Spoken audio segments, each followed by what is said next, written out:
Hello students, welcome to my YouTube channel Devendra math classes.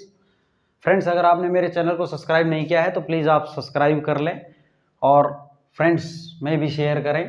देखिए question number 6 देखेंगे, exercise 8.1 का। क्या कहता है? Diagonal AC of a parallelogram ABCD bisect करता है एंगल A को। डायगोनल AC जो डायगोनल है वो एक पैरेललोग्राम ABCD एक पैरेललोग्राम है, उसमें एंगल A को क्या करता है? बाइसेक्ट करता है। एंगल A को बाइसेक्ट करता है, इट मींस ये एंगल और ये एंगल क्या है? इक्वल है। इनको नाम ले लेता हूं, मान लिया ये एंगल 1 है और ये एंगल 2 है, तो गिवन में हम लिख लेंगे कि एंगल 1 इक्वल है एंगल 2 के। अब हमें ये भी पता है कि एक पैरेललोग्राम है, ये क्या दिया है अपने को? एक पैरेललोग्राम। तो हम ये भी लिख लें कि AB जो है वो पैरेलल है CD के एंड देखें एंड AB इक्वल भी है CD के। पैरेललोग्राम है तो अपोजिट साइड्स क्या रहती हैं? पैरेलल और इक्वल। अब सिमिलरली BC जो है वो पैरेलल है AD के एंड BC इक्वल है AD के। BC इक्वल है AD के। अब देखें हमें क्या शो करना है? नंबर फर्स्ट अपने को शो करना है कि it bisects angle C also. ये जो डायगोनल है वो C को भी बाइसेक्ट करता है, C को भी दो बराबर भाग डिवाइड करता है। तो यहाँ पे मान लिया मैंने एंगल 3 है और यहाँ पे एंगल 4 है, यहाँ पे 3 है और यहाँ पे एंगल 4 है। हम नाम ले ले तो हमने क्या प्रूव करना है कि एंगल 3 इक्वल है एंगल 4 के। ये हमने शो करना है। अब देखो ये हमने शो करना है।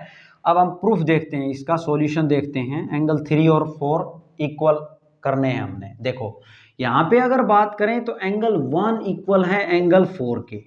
क्यों इक्वल है एंगल 1 इक्वल 4 के? क्योंकि देखो AD पैरेलल है किसके? BC के। AD पैरेलल है, देखें ये AD पैरेलल है अगर BC के, और ये इंटरसेक्टिंग लाइन कट कर रही है तो इसका एंगल, ये वाला एंगल और ये वाला एंगल, ये क्या रहेंगे? अल्टरनेट इंटीरियर एंगल्स रहेंगे। क्या रहेंगे? अल्टरनेट इंटीरियर एंगल्स रहेंगे। तो ये लिखेंगे यहाँ पे, ये क्या है? Alternate interior angles.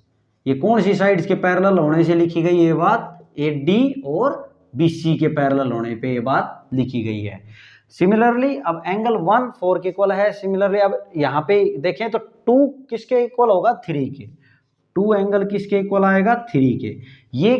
ये क्यों आएगा? क्योंकि ये भी अल्टरनेट इंटीरियर एंगल है, बट इसके लिए पैरेलल लाइन कौन सी यूज हो रही है? पैरेलल लाइन AB और CD यूज हो रही है। ये वाला एंगल इस वाले एंगल के क्या रहेगा? इक्वल, क्योंकि ये क्या है? अल्टरनेट इंटीरियर एंगल है। These are alternate interior angle, लिख लेंगे आप। अब यहाँ पे देखें 1 4 के इक्वल है और 2 3 के इक्वल है, और हमें गिवन में है कि 1 और 2 क्या है? इक्वल है। 1 और 2 क्या है? दोनों इक्वल है। तो 1 और 2 दोनों इक्वल हैं। यहाँ पे लिख लें हम जी 1 और 2 क्या है?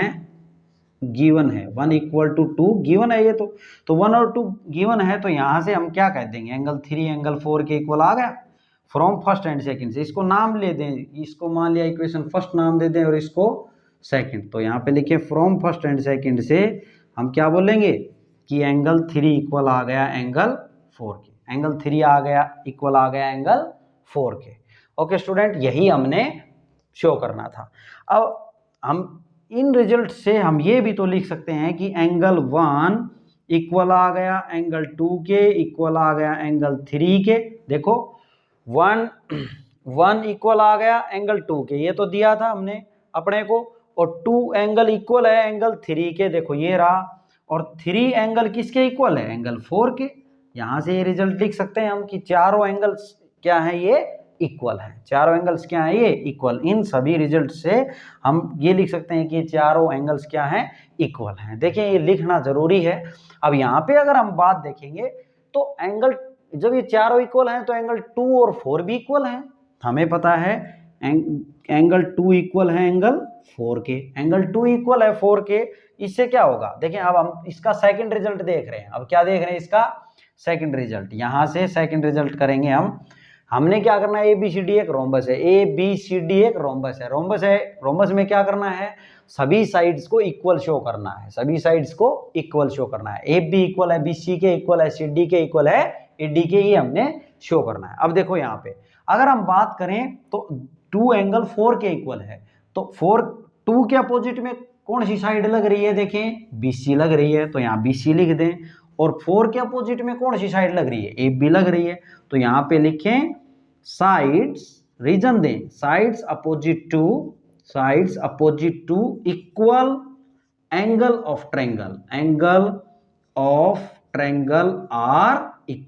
आर इक्वल क्या होती हैं, वो इक्वल होती हैं। आपने काफी बार पढ़ा होगा, अगर अपने पास कोई ट्रायंगल है, मैंने काफी बार बताया है, और ये मान लो एंगल इक्वल हैं, तो इसके अपोजिट साइड ये और इस एंगल के अपोजिट साइड ये दोनों भी क्या रहेंगी, साइड्स इक्वल रहेंगे। और सिमिलरली इनका अपोजिट भी होता है, अगर ये दो साइडें इक्वल हैं तो इसके अपोजिट का ये एंगल और इसके अपोजिट का ये एंगल इक्वल रहते हैं, दोनों एंगल्स इक्वल होते हैं। अब देखें ये बात हमने यहाँ से लिख दी। सिमिलरली अब हम क्या कहेंगे, अब इसमें बात करें तो 1 इक्वल है एंगल 3 के, देखो ये सारे इक्वल थे तो लिख सकते हैं 1 और 3 भी क्या है, इक्वल है। अब 1 के अपोजिट में क्या लग रही है, CD साइड, और 3 के अपोजिट में कौन सी लग रही है, AD साइड, तो यहाँ पे लिखेंगे वही reason sides opposite to equal angle of triangle are equal, क्या होते हैं, इक्वल होते हैं। ओके स्टूडेंट्स, अब एक बात देखें, AB BC के इक्वल और CD AD के इक्वल। AB देखो यहां से AB इक्वल है BC के, AB इक्वल आ गया BC के, और हमें पता है कि BC जो है, BC वो किसके इक्वल है, AD के। देखो BC किसके इक्वल है, AD के। BC किसके इक्वल है, AD के। BC इक्वल टू AD, और AD किसके इक्वल है, CD के। मैं इसको AD लिख दूं, और AD किसके इक्वल है, CD के। आप ऐसे भी लिख सकते हैं, देखो AB, तो देयरफॉर AB इक्वल आ गया BC, इसको पहले लिख दे चाहिए, CD इक्वल टू AD। फिर से देख लें, यहाँ पे AB इक्वल है किसके, BC के, AB इक्वल है BC के, और अपने पास गिवन था ना, ये पैरेललोग्राम था, तो अपोजिट साइड्स इक्वल और पैरेलल होती हैं। तो यहाँ पे देखें तो AB इक्वल है BC के, और BC किसके इक्वल है, AD के, BC AD के इक्वल है, देखो ये रहा, और AD किसके इक्वल है, CD के इक्वल था।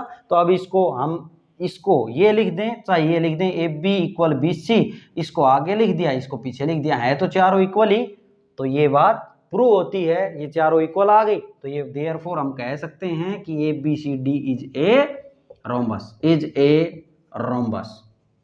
ABCD क्या है, एक रोम्बस है। ओके स्टूडेंट्स, ये था आपका क्वेश्चन नंबर 6।